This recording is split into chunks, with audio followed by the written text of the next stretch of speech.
Friends, आप सभी को जितिया व्रत की बहुत बहुत शुभकामनाएं और सभी माताओं और बहनों की झोली हमेशा खुशियों से भरा रहे, इसी उम्मीद के साथ मैं ममता आप सभी का अपने चैनल में बहुत बहुत स्वागत करती हूं। और आज के इस वीडियो में जितिया व्रत की बहुत ही सुंदर सा कथा आप लोगों को सुनाने जा रही हूं। तो कथा को आप लोग पूरा सुनिएगा। तो कथा कुछ इस प्रकार से है। एक गाँव में नर्मदा नदी के तट पर एक विशाल पाकर के पेड़ पर एक चील रहती थी। उसी पेड़ के नीचे एक सियारन भी रहती थी। दोनों पक्की सहेली थी। चील और सियारन दोनों ने एक दिन कुछ महिलाओं को जितिया का व्रत करते देखा। जितिया का व्रत करते देख चील और सियारों ने जितिया भगवान का व्रत करने का संकल्प ले लिया और दोनों ने जितिया का व्रत रखा। लेकिन जिस दिन दोनों ने व्रत रखा उसी दिन शहर के एक बड़े व्यापारी की मृत्यु हो गई और उसके दाह संस्कार में सियारन को भूख लगने लगी। मुर्दा देख वह खुद को रोक न सकी और व्यापारी के मृत शरीर को उसने खा लिया और उसका व्रत टूट गया।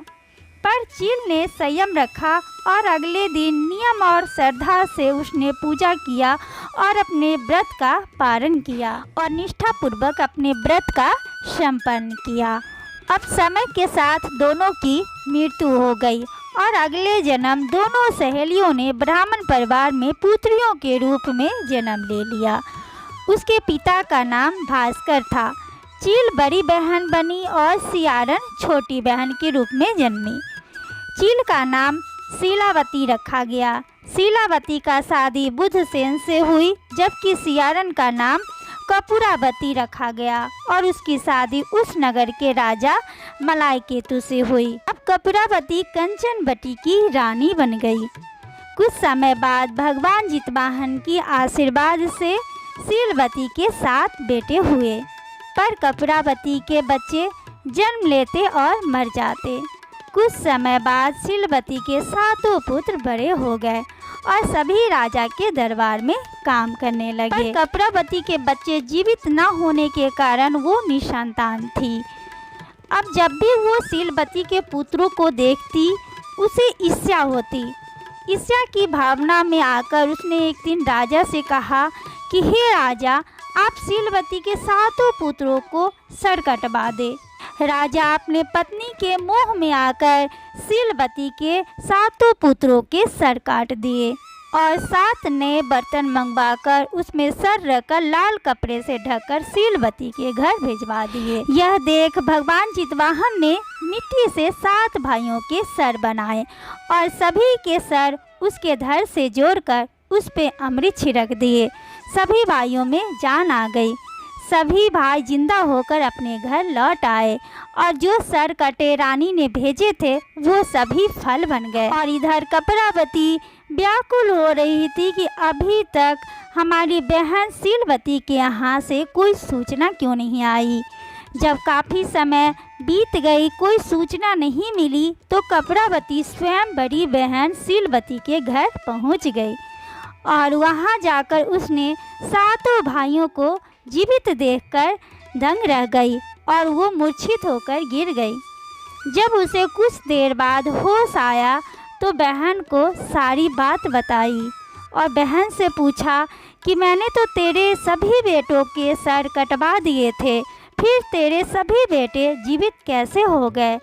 अब उसे अपने गलतियों पर बहुत ही पछतावा हो रहा था। जितवाहन की कृपा से शीलवती को पूर्ण जन्म की बात याद आ गई और वो कपूरावती को लेकर उसी पाकर के पेड़ के पास ले गई और उसे सारी बात बताई कि बहन, पिछले जन्म तुम सियारन और मैं चील थी। हम दोनों ने जितिया का व्रत रखा था। मैंने तो अपना व्रत को पूर्ण किया, लेकिन तुमने अपना व्रत को अधूरा छोड़ दिया।